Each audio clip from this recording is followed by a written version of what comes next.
Bonjour frères et sœurs, bonjour chers amis. Nous sommes de nouveau ensemble pour nous approcher de Dieu à travers sa parole, à travers les Saintes Écritures. Et j'aimerais aborder un sujet qui est d'actualité.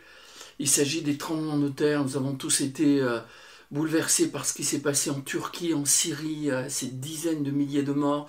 Et en même temps, ces moments héroïques où des gens travaillent pour sauver des vies humaines et la joie de pouvoir sauver des enfants, des personnes adultes. Alors, c'est vraiment un événement qui nous marque et les tremblements de terre ont été prophétisés, ont été cités dans la parole de Dieu. Et je vous invite à lire avec moi ce que le Seigneur dit dans Matthieu au chapitre 24 et au verset 7.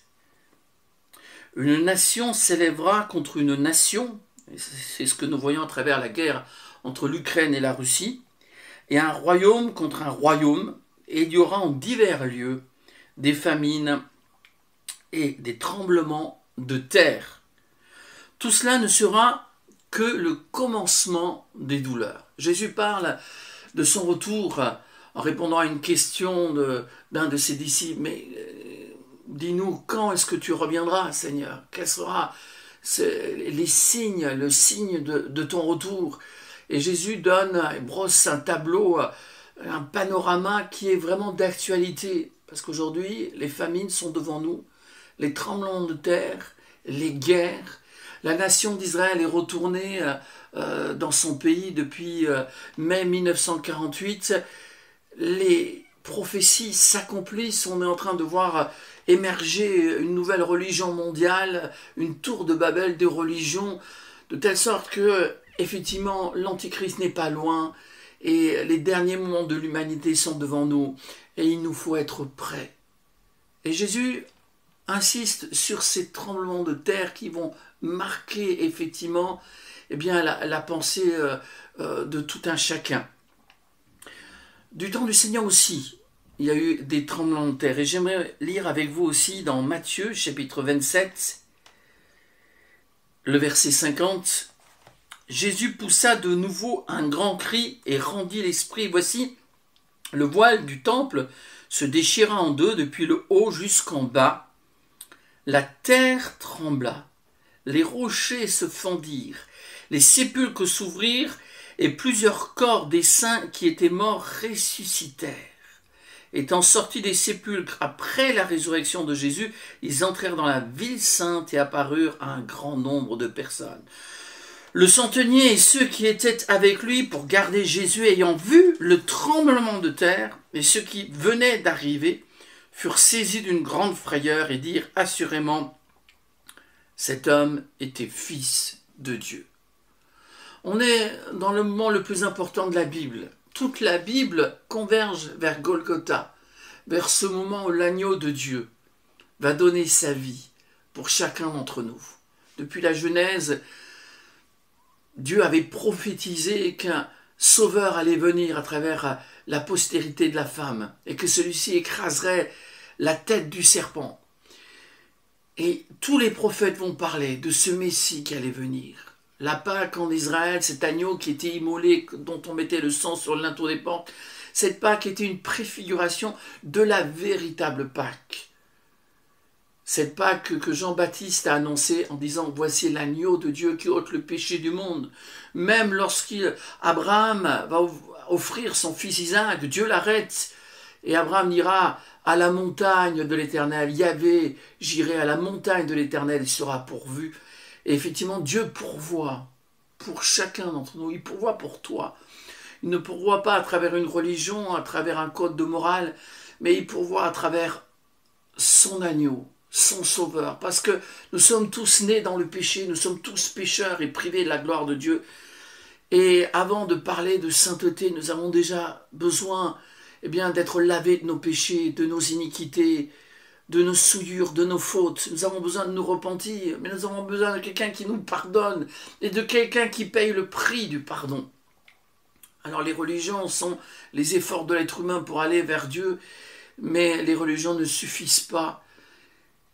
C'est l'Évangile qui est comme une échelle et qui touche le ciel. Et de cette échelle, Jésus est descendu sur la terre. Et avant de remonter vers son Père, il est passé par la croix. De telle sorte que si nous avons besoin d'un tremplin, d'un pont pour aller dans l'éternité, eh bien c'est à travers Golgotha. J'avais donc insisté en disant que lorsque Jésus va pousser ce grand cri et qui va rendre l'esprit, il dira aussi une des 7 paroles sur la croix, et celle-ci, tout est accompli. Jésus est le seul homme qui a tout accompli. Combien de gens n'ont rien accompli, n'ont pas accompli ce qu'ils devaient. Même si nous trouvons des hommes et des femmes de Dieu extraordinaires dans la Bible, eh bien nous voyons également leur faiblesse, parce que la Bible est le livre de la vérité, de la franchise, de la sincérité. Et on nous montre les gens tels qu'ils sont, avec leurs défauts, leurs faiblesses, leurs péchés, leurs fautes. Mais si nous voyons Jésus dans toute son humanité, et alors qu'il a été tenté comme nous en toutes choses, alors qu'il a été rejeté par les siens, abandonné par ses amis, et que sur la croix, il sera même frappé pour nos péchés et nos iniquités, néanmoins, Jésus a tout accompli. Et il a tout accompli pour lui, pour son Père, et il a tout accompli pour toi. Qu'est-ce que c'est de croire en l'Évangile? C'est de croire dans ce tout est accompli, croire que Jésus-Christ a été fait pour toi, sagesse, justice, sanctification, rédemption. Mets ta fierté non pas dans tes capacités, non pas dans ce que tu es, dans ce que tu penses être, mais confesse que tu crois que Jésus est tout pour toi, que Jésus est ta joie, que Jésus est ton pardon, et que quand il a rendu l'Esprit, tout a été accompli pour que tu sois réconcilié avec Dieu le Père. J'insiste, toute la Bible converge vers ce moment de la croix. Les gens de l'époque n'ont pas compris ce qui se passait. Ils n'ont pas saisi. Même ceux qui étaient le plus proches de Jésus n'ont pas compris. Néanmoins, toutes les prophéties se sont accomplies. Et alors que de midi jusqu'à 3 heures de l'après-midi, il y a eu des ténèbres, la terre, elle, a répondu au sang qui a coulé de la croix du calvaire. Celui qui a porté la couronne d'épines a porté les épines de la malédiction. Il est devenu malédiction afin de t'offrir à toi la bénédiction qui n'est suivie d'aucun chagrin. Alors, je bénis le Seigneur pour son don, pour son amour, parce qu'il ne nous a pas laissé simplement des paroles extraordinaires. Jamais homme n'a parlé comme cet homme, jamais homme n'a vécu comme cet homme, mais il s'est donné lui-même. Et c'est un moment extraordinaire. Et la terre le reconnaît, parce qu'elle tremble. La terre est émue, les gens n'ont pas compris. Le cœur de l'homme est parfois si dur. Mais la terre est émue. Il y a eu un tremblement de terre. Les rochers vont se fendre. Et après la résurrection du Seigneur, des gens vont même ressusciter. Quand quelqu'un meurt, c'est le symbole que plus tard, ce sera aussi la mort de ceux qui l'aiment. Ce n'est juste qu'une question de temps. Mais lorsque Jésus est mort, nous voyons déjà la résurrection. 3 jours après, des gens vont ressusciter. Non pas seulement lui, mais des personnes vont ressusciter. Et alléluia, j'aimerais affirmer de tout mon cœur, et je le crois, que Jésus n'est pas un fondateur de religion en plus, parmi la multitude des religions de cette tour de Babel, de ce monde. Mais Jésus est le seul homme qui a tout accompli. Et Jésus est le premier homme qui a vaincu définitivement la mort. Et si tu le suis, tu ressusciteras aussi. Et tu connaîtras la beauté du ciel. Cette espérance, cette aspiration que nous avons de l'éternité, cette gloire de Dieu à laquelle nous espérons tous, nous aspirons tous, eh bien cette gloire nous est rendue dans la communion du Christ. Alors, effectivement, c'était un moment terrible, ces 3 heures où il y a eu les ténèbres, et la Bible dit que la terre donc a tremblé, et que le centenier, lorsqu'il a vu ce tremblement de terre et tout ce qui venait d'arriver, ce centenier qui a présidé à cette exécution, qui a donné des ordres, certainement d'une manière cruelle, ou même qu'il était habitué, c'était son travail, pour lui c'était une exécution comme une autre exécution, mais au fur et à mesure de ce qu'il voyait, il comprenait bien que Il n'avait jamais entendu un homme sur une croix pardonner, dire « Père, pardonne-leur » parce qu'ils ne savent pas ce qu'ils font. Il n'avait jamais vu un tel amour d'un homme s'occupant de sa mère pour confier sa mère à son disciple Jean. Il n'avait jamais entendu un homme dire à un autre homme condamné « Je te le dis aujourd'hui, tu seras avec moi dans le paradis ». Il n'y a que des personnes indifférentes. La majorité des personnes étaient indifférentes à ce moment-là. Mais ce centenier a commencé à être touché en voyant le déroulement des événements, en voyant la puissance de Jésus. Ce n'était pas un hasard. Ce n'est pas un hasard que Dieu agit dans ta vie. Il y a un déroulement dans ta vie. Et Dieu aimerait te parler pour que ton cœur ne soit pas dur, que tu ne crois pas que l'évangile est un spectacle, quelque chose qui s'est passé autrefois et qui ne te concerne pas. Est-ce que tu aurais ton cœur dur, plus dur que des rochers, les rochers de la nature qui, eux, au moins, ont été touchés, justement? Que le Seigneur atteigne ton âme. Sache que rien n'est là par hasard et que les événements de cette existence doivent nous faire réfléchir. Des gens se sont couchés en Turquie, en Syrie, et ne se sont pas réveillés. Des dizaines de milliers de personnes ne se sont pas réveillées et sont partis dans l'éternité. Cela pourrait très bien nous arriver à chacun d'entre nous, à toi aussi, à toi qui m'écoutes en ce moment. C'est pour cela que je t'invite à t'humilier, à demander pardon pour tes péchés, à considérer que si Dieu a donné son Fils, et que son Fils t'a tellement aimé, qu'il a souffert pour tes péchés, il est temps que tu te prosternes, il est temps que tu te donnes, il est temps que tu t'offres au Seigneur Jésus, comme ce centenier, qui lui va confesser quelque chose d'extraordinaire. Il est romain. Normalement, il croit en Zeus, dans les dieux romains. Peut-être qu'il croyait en d'autres idoles aussi. Et il croyait surtout que César lui-même était Dieu. Lorsqu'il dit « assurément cet homme était fils de Dieu », il confesse la divinité d'un juif. Alors, qu'aucun juif à ce moment-là ne va le confesser, c'est un centenier romain qui le confesse. Cet homme, voici l'homme, dira Pilate, le fils de l'homme. C'était le titre que Jésus a préféré pour parler de lui-même. C'est le titre qui a été le plus utilisé. Jésus disait, qui dit-on que je suis, moi, le fils de l'homme? Le fils de l'homme n'a pas un lieu où reposer sa tête. Assurément, cet homme est le fils de Dieu. Peux-tu confesser cela de tout ton cœur? Que Jésus est le Fils de Dieu. Et crois-tu dans ton cœur que Dieu l'a ressuscité des morts?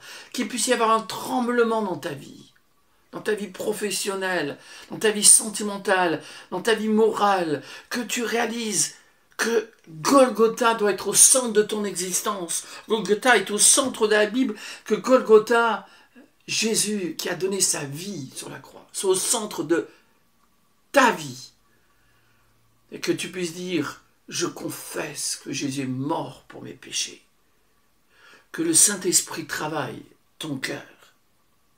Et puis nous lisons un peu plus loin, toujours dans ce bel évangile de Matthieu, au chapitre 28, au verset 1er, après le sabbat, à l'aube du premier jour de la semaine, Marie de Magdala et l'autre Marie allèrent voir le sépulcre. Et voici, il y eut un grand tremblement de terre, car un ange du Seigneur descendit du ciel, vint rouler la pierre et s'assit dessus.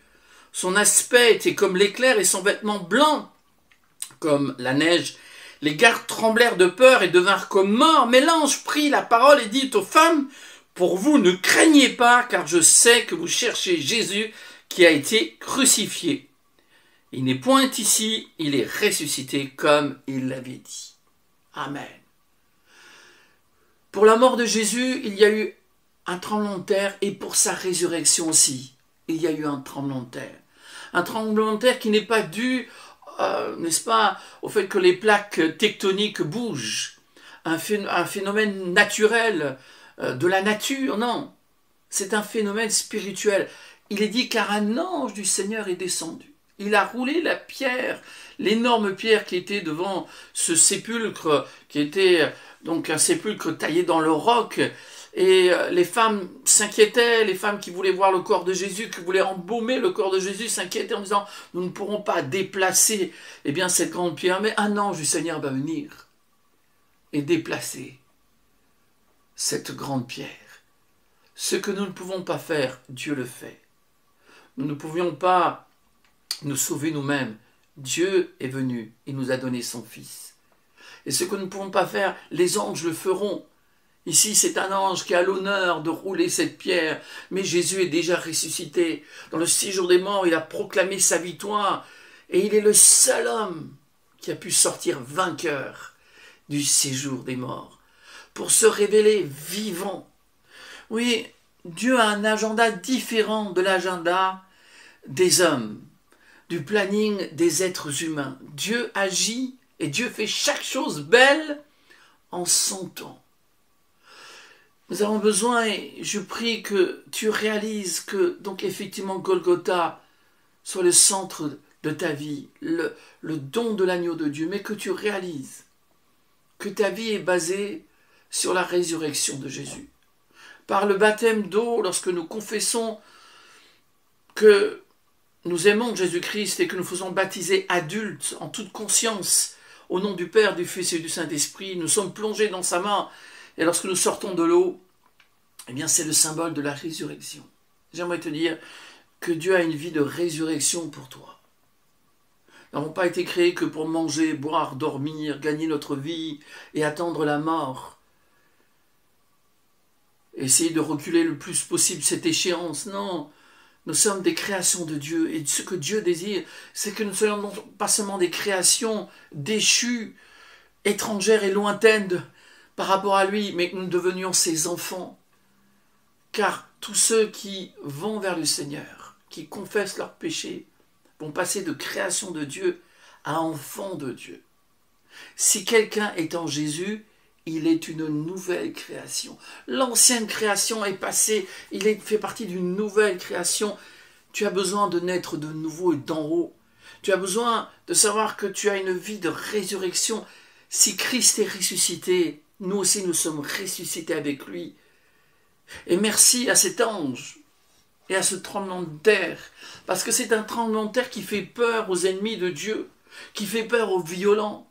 Mais l'ange dira tout de suite à ces humbles femmes qui voulaient voir le corps du Seigneur et qui verront plus que le corps du Seigneur, ils verront le Seigneur vivant. Le christianisme n'est pas une religion de mort, mais c'est la vie. Jésus est la résurrection et la vie. Il l'avait dit à Marthe et Marie dans Jean chapitre 11. Il l'a montré. Premier homme à avoir définitivement vaincu la mort. À lui soit la gloire. Oui, qu'il y ait donc un tremblement de terre aussi dans notre existence. Ce que Dieu provoque, pour que nous sachions que tôt ou tard, nous allons quitter cette terre, qu'il vaut mieux commencer cette vie de résurrection ici-bas. Vis pour le Christ, que tu puisses dire comme l'apôtre Paul, Christ est ma vie, et la mort m'est un gain. Lorsque l'apôtre Paul a rencontré le Seigneur sur le chemin de Damas, il n'a plus été le même, et il s'est consacré, et sa vie c'était tous les jours Jésus. Merci Seigneur, parce que à travers toi nous pouvons avoir une nouvelle vie. Seigneur, nous voulons te mettre à la première place. C'est la prière que je t'invite à accorder, à faire lever vers ton Père. Et Jésus, que Jésus soit pour toi celui qui règne au siècle des siècles. À Dieu soit la gloire. Nous allons un peu plus loin et nous allons lire ensemble un texte qui se trouve dans le premier livre des Rois au chapitre 19 et au verset 11. Le premier livre des Rois, chapitre 19, et le verset 11. Il s'agit du prophète Élie qui, sur le mont Horeb, va rencontrer Dieu. Il se cache dans une caverne. Et je vous lis déjà même au verset 9 pour être dans le contexte. Et là, il entra dans la caverne et il y passa la nuit. Et voici la parole de l'Éternel lui fut adressée en ces mots. « Que fais-tu ici, Élie » il répondit, j'ai déployé mon zèle pour l'Éternel, le Dieu des armées, car les enfants d'Israël ont abandonné ton alliance, ils ont renversé tes autels, ils ont tué par l'épée tes prophètes. Je suis resté moi seul et ils cherchent à m'ôter la vie. L'Éternel dit, sors et tiens-toi dans la montagne devant l'Éternel. Et voici l'Éternel passa. Et devant l'Éternel, il y eut un vent fort et violent qui déchirait les montagnes et brisait les rochers. L'Éternel n'était pas dans le vent. Et après le vent, ce fut un tremblement de terre. L'Éternel n'était pas dans le tremblement de terre. Et après le tremblement de terre, un feu. L'Éternel n'était pas dans le feu. Et après le feu, un murmure doux et léger. Quand Élie l'entendit, il s'enveloppa le visage de son manteau, il sortit et se tint à l'entrée de la caverne. Élie était vraiment découragé, attristé, abattu, parce que malgré tous les miracles que Dieu lui avait accordés pour ce peuple d'Israël, malgré la sécheresse de 3 ans et 6 mois, et le fait qu'après Dieu, à travers sa prière, a accordé une pluie bénie, eh bien le peuple ne s'est pas repenti. Et finalement, quelle tristesse pour Élie. Et lorsque Jézabel, cette reine impie, va dire que l'Éternel me traite, que les dieux me traitent dans toute leur rigueur, si je ne fais pas de toi ce que tu as fait aux prophètes de Baal et d'Astarté, eh bien, on ne sait pas pourquoi, mais Élie, à ce moment-là, va craquer. C'en était de trop pour lui. Cette parole, c'est peut-être la goutte qui a fait déborder le vase, parce que il était plein de tristesse à cause de la situation désastreuse en Israël. Et il va demander même la mort. Heureusement, Dieu n'a pas exaucé sa prière. Heureusement que Dieu n'exauce pas toutes nos prières. Dieu est un bon Père céleste qui sait comment nous exaucer. Et parfois, nous sommes comme Élie. Nous sommes capables du meilleur, nous sommes capables, n'est-ce pas, d'avoir des élans extraordinaires vers Dieu. Et puis le jour d'après, nous sommes complètement dans l'abîme, nous sommes dépressifs, nous nous sentons abandonnés de Dieu et nous croyons que Dieu veut nous rejeter.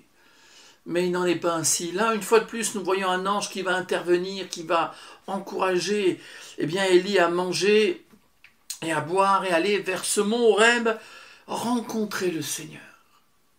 Loin du vacarme, loin des idoles, loin de tous les bruits en Israël, loin d'Akab, de Jézabel.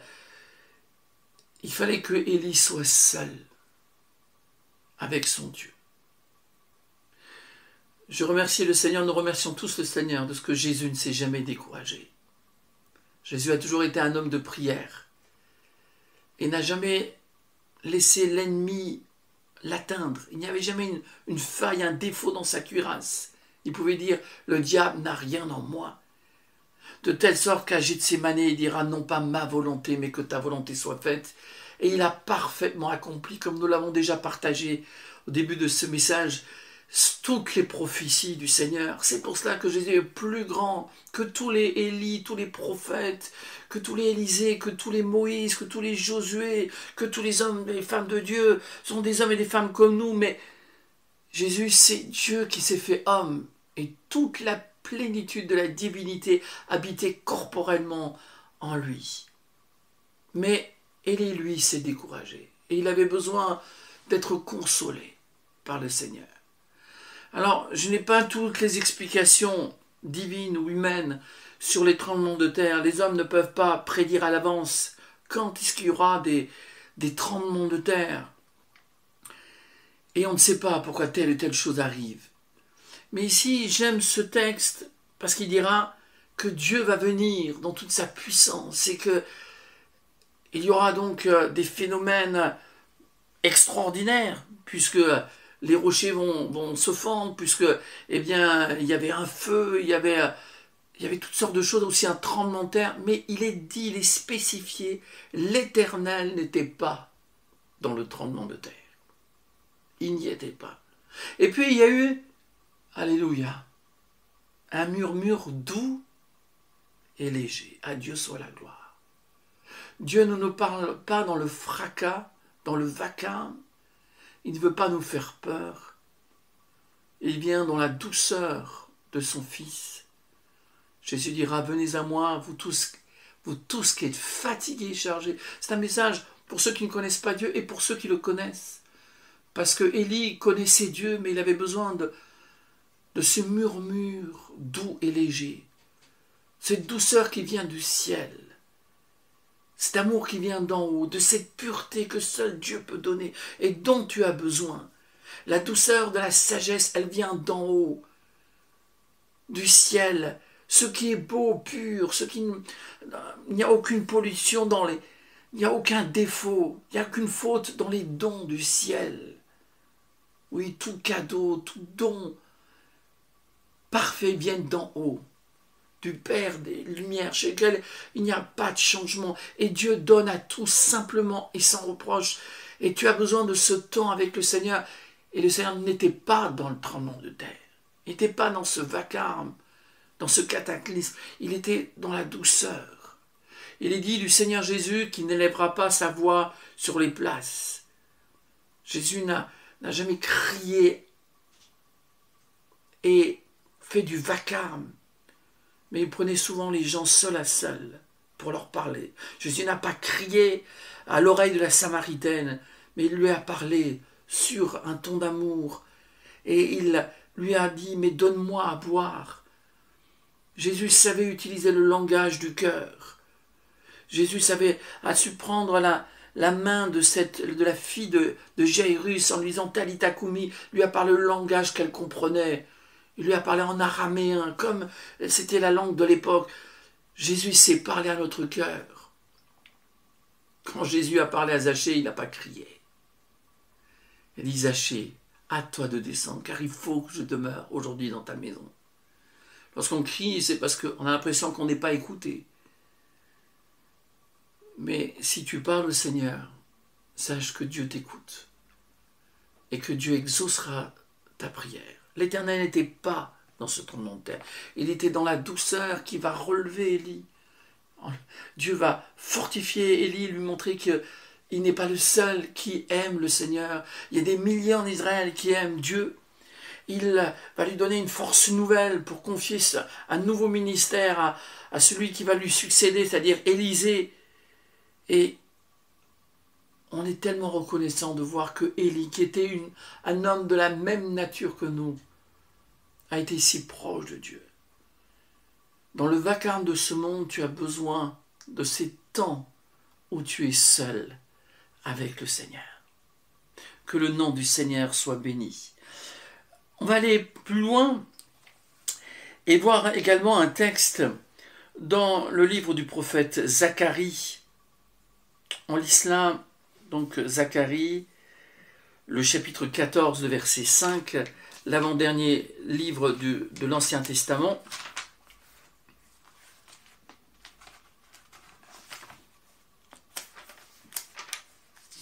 C'est important de lire ce texte, parce que le chapitre 14 nous parle du retour du Seigneur.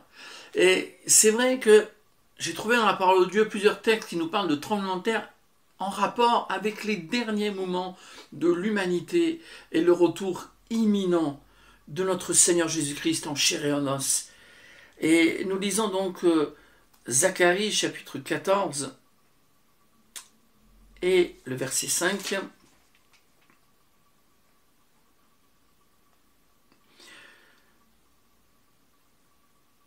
Vous fuirez alors dans la vallée de mes montagnes, car la vallée des montagnes s'étendra jusqu'à Hatsel. Vous fuirez comme vous avez fui devant le tremblement de terre au temps d'Osias, roi de Juda. Et l'Éternel, mon Dieu, viendra et tous ses saints avec lui. Dans Amos chapitre 1, verset 1, il est fait référence à ce tremblement de terre également. Les tremblements de terre sont tellement importants, tellement marquants que justement on ne les oublie pas et qu'on peut s'en servir comme référence. Et c'est ce qui est marqué ici. Vous fuirez comme vous avez fui devant le tremblement de terre au temps d'Osias, roi de Juda, et l'Éternel, mon Dieu, viendra et tous ses saints avec lui. Jésus posera ses pieds sur le mont des Oliviers. Et il y aura des phénomènes extraordinaires. Jésus va revenir en chair en os, mais pas monter sur un ânon, le petit d'une ânesse. Il ne viendra pas humblement, mais il viendra dans toute sa force et sa puissance, avec tous ceux qu'il aime, avec toutes ses armées, pour établir un règne millénaire de paix, comme l'enseigne la parole de Dieu. Et effectivement, il est question de tremblement de terre, il est question de l'Éternel qui revient avec tous ses saints qui vont l'accompagner. Nous attendons ce grand jour. Nous savons que tout ce que dit Dieu est vrai. Nous avons confiance dans le Seigneur. Celui qui aime Dieu attend son retour. Et nous voulons dire Maranatha, viens Seigneur Jésus. Parce que dans Ésaïe au chapitre 24, versets 19 à 20, il est dit que la terre chancelle, elle vacille, elle tremble, parce que son péché pèse sur elle. Cela fait 2000 ans que Jésus est venu. Ça fait 2 millénaires que cette année de grâce dure. On pourrait dire aujourd'hui, on est en l'an de grâce 2023. Mais il y aura un jour de la colère de Dieu contre tous les blasphémateurs, tous les impies, contre tous ceux qui finalement trichent avec Dieu, mentent, accusent Dieu. Alors que Dieu, dans sa bonté, nous a montré son amour et nous a donné ce qu'il y avait de plus important. Il a vidé le ciel.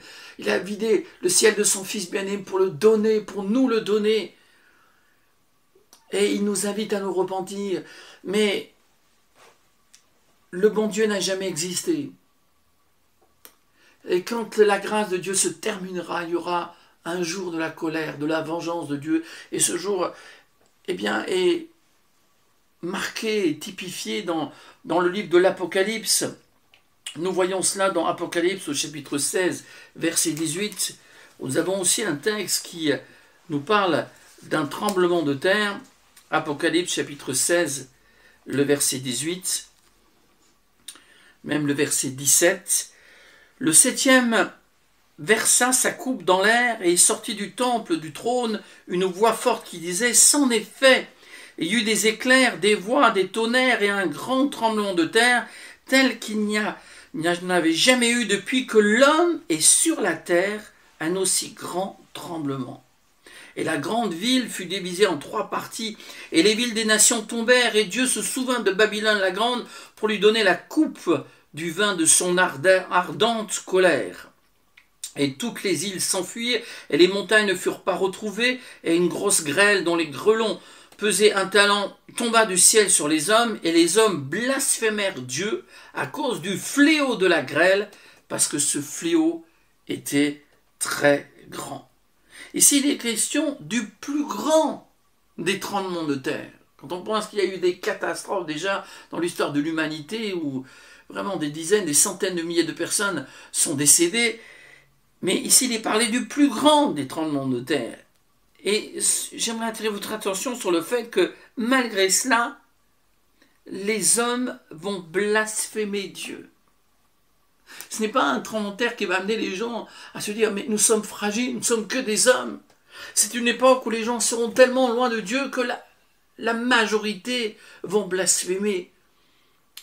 L'homme du blasphème, c'est l'Antichrist, et il régnera sur un monde qui va de nouveau reconstruire cette tour de Babel, Babylone la grande, la mère de toutes les impudicités, de toutes les idolâtries.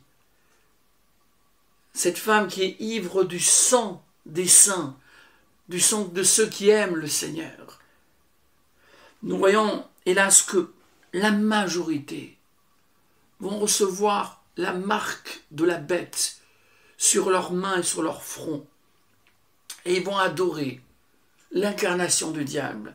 Ils vont adorer cet homme qui est l'antichrist. C'est-à-dire il est anti-amour, il est anti-compassion, il est anti-bonté, il est anti-grâce. Et comme Christ nous a rapprochés de Dieu en donnant sa vie, l'antichrist, lui, va éloigner les hommes qui vont le suivre pour les emmener avec lui dans la perdition éternelle. parce que l'enfer existe, le diable existe. Et son incarnation sera cet être qu'on appelle l'homme du péché, l'homme de la perdition. Les hommes vont blasphémer. Mais il y aura quand même une exception. Et j'aime l'équilibre de la parole de Dieu. Et nous trouvons cela également dans le livre de l'Apocalypse au chapitre 11 et au verset 13. Apocalypse 11, le verset 13. Il est question de la résurrection des deux témoins qui vont donc monter dans le ciel. Et il est dit donc au verset 13, suite à cela, « À cette heure-là, il y eut un grand tremblement de terre, et la 10e partie de la ville tomba. 7000 hommes furent tués dans ce tremblement de terre, et les autres furent effrayés. » Et cette fois-ci, alléluia, ils ne vont pas blasphémer, mais ils donnèrent gloire au Dieu du ciel. Donc suite au témoignage de ces deux témoins, qui seront eh bien, des témoins juifs, des prophètes juifs qui vont ramener le peuple, une partie du peuple d'Israël vers Dieu et aussi qui vont évangéliser le monde entier, qui auront la puissance d'évangéliser dans le monde entier. Après leur résurrection et après ce tremblement de terre, plusieurs vont donner gloire au Dieu du ciel.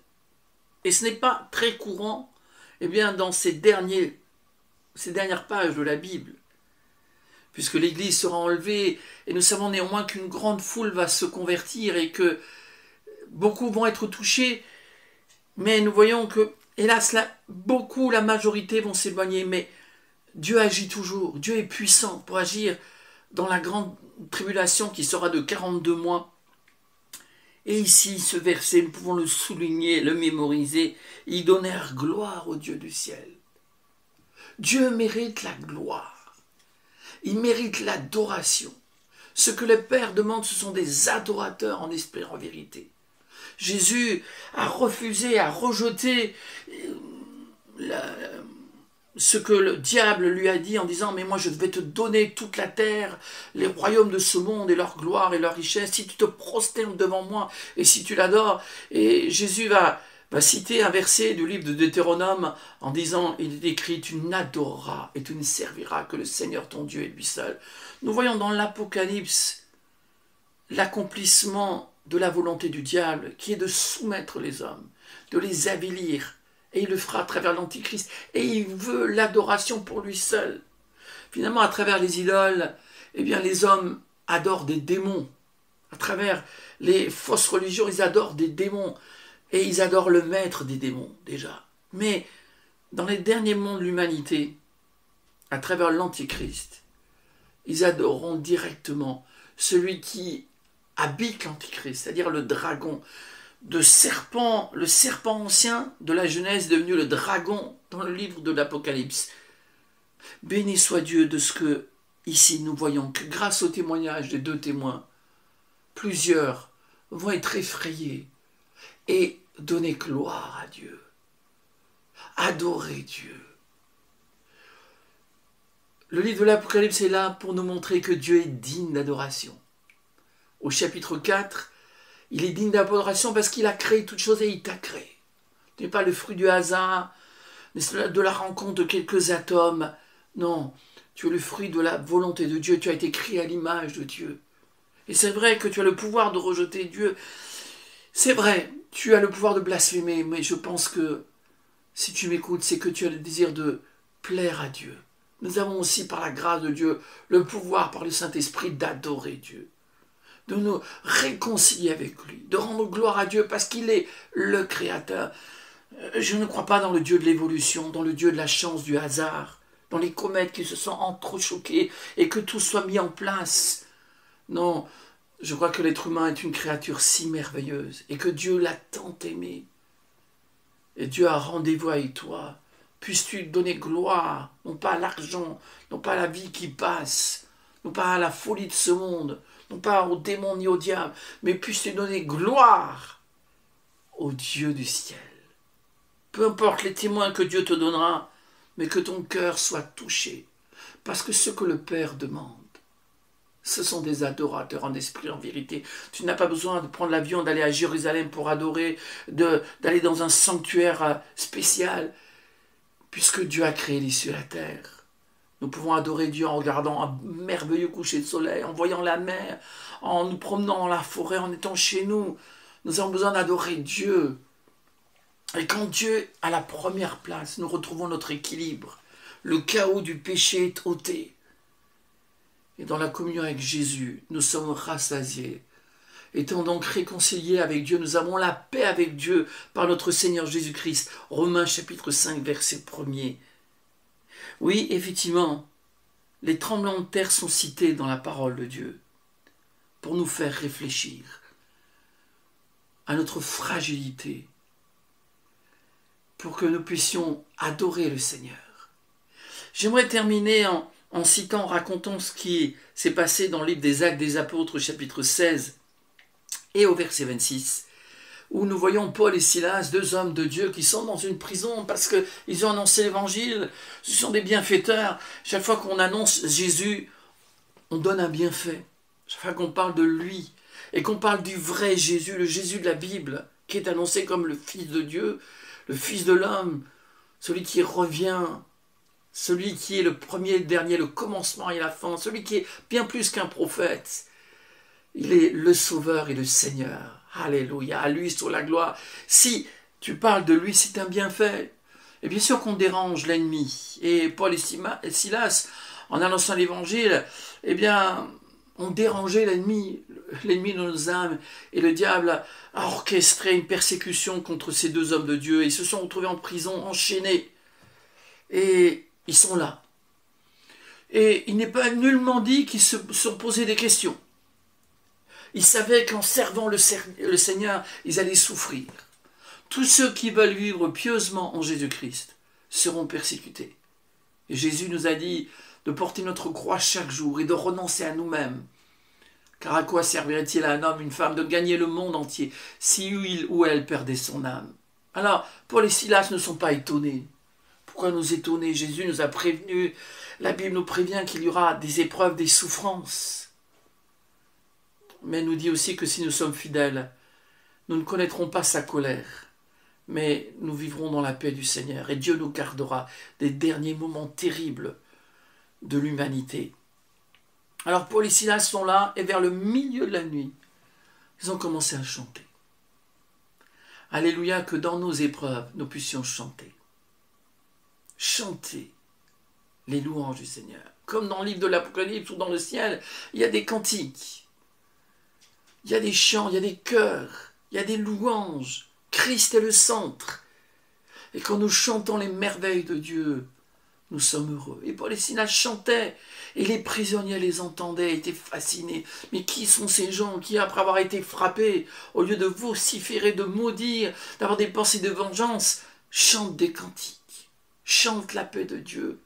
Il n'y avait là ni batterie, ni guitare, ni piano, mais ils ont chanté ils ont chanté la mélodie de la louange avec les mesures de la foi. Magnifique. Béni soit l'Éternel. Finalement, ils ont chanté 3 notes. Le La, le Do et le Ré. Et ils l'ont adoré. Notre Seigneur Jésus-Christ. C'était magnifique. Tout le monde était saisi. Et non seulement les prisonniers étaient saisis, mais Dieu lui aussi. Et il va y avoir un tremblement de terre divin, non pas encore là provoqué par un phénomène naturel, par le déplacement de plaques tectoniques, par un hasard de la nature, non.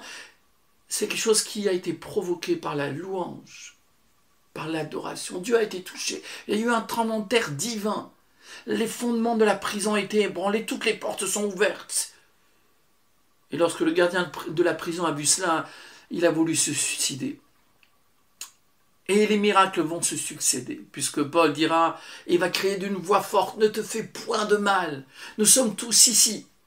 Et cet homme, choqué par ce tremblement de terre, choqué de voir les portes de sa prison ouvertes, choqué de savoir qu'il pouvait non pas simplement perdre son travail, mais sa vie, qu'il pouvait être torturé parce que des prisonniers se seraient enfuis, mais le miracle a été aussi que même les prisonniers ne se sont pas enfuis. Et ça, c'est un grand miracle.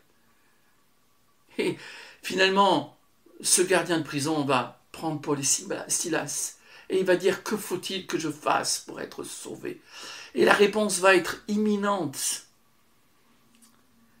Crois au Seigneur Jésus, mets ta confiance en lui, mets ta fierté, dépose toutes choses, donne ta vie. Dans ce verbe croire, il y a un abandon complet à la personne de Christ. Crois au Seigneur Jésus, tu seras sauvé, toi et toute ta famille. Et quel miracle! Cet homme qui avait jeté Paul et Silas dans la prison va maintenant accueillir Paul et Silas dans sa maison. Après les avoir enchaînés, il va soigner leurs plaies. Après les avoir méprisés, il va leur donner à manger. Et ils vont se réjouir ensemble.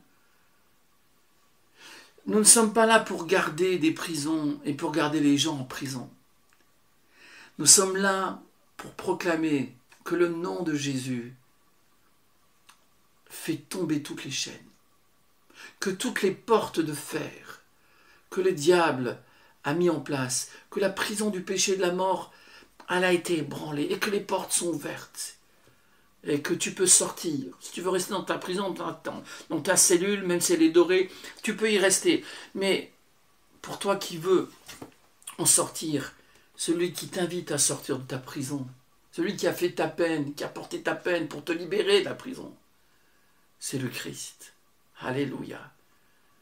Oui, crois au Seigneur Jésus et tu seras sauvé, toi et toute ta famille. Que Dieu, dans sa grâce, nous donne ce genre de tremblement de terre qui est voulu de Dieu lui-même. Ce que déclenche la louange, la confiance en Dieu, que même lorsqu'il nous semble que les choses sont terribles et qu'on est vraiment au fond de l'abîme, lorsque nous levons les yeux et que nous chantons les cantiques du Seigneur, lorsque nous nous écrions « Loué soit l'Éternel », alléluia, alors nous serons délivrés de tous nos ennemis. Ce gardien de prison va certainement devenir un pilier dans l'église de Philippe. Tout le monde va entendre parler de cette histoire et tout le monde va être émerveillé de la puissance de Dieu et de la grandeur de Dieu. Qu'il en soit de même pour toi. Tu es peut-être dans une prison, que tu sois chrétien ou non. Tu t'es enfermé dans des faux raisonnements. Eh bien, au lieu de persévérer dans des mauvaises attitudes, commence à chanter les louanges de Dieu. Commence à adorer le Seigneur. Crois de nouveau de tout ton cœur que le Seigneur Jésus est tout pour toi, dans tous les domaines de ta vie, professionnelle, sentimentale, pour ta vie de couple, que Dieu a tout résolu à Golgotha. Il y a eu ce tremblement de terre à Golgotha, où Dieu a tout résolu, ton passé, ton présent, ton futur. Tout a été résolu en Jésus-Christ. Crois, mets toute ta confiance dans le Seigneur. On va se recueillir quelques instants. Seigneur Jésus, je te demande de bénir tous ceux qui m'écoutent, de leur faire du bien, et qu'à travers ces simples paroles, ils puissent s'approcher de toi. Je demande qu'ils puissent confesser leurs péchés, qu'ils puissent t'inviter dans leur cœur, et que si quelqu'un est loin de toi, qu'il vienne près de toi. Et s'il y a un frère ou une sœur qui est découragé, je te demande qu'il retrouve le courage en s'approchant de toi, en t'invoquant, parce que tu es le Dieu qui nous relève. Seigneur, j'ai confiance en toi. Bénis mes amis, dans le beau nom du Fils de Dieu, le merveilleux nom de Jésus. Amen.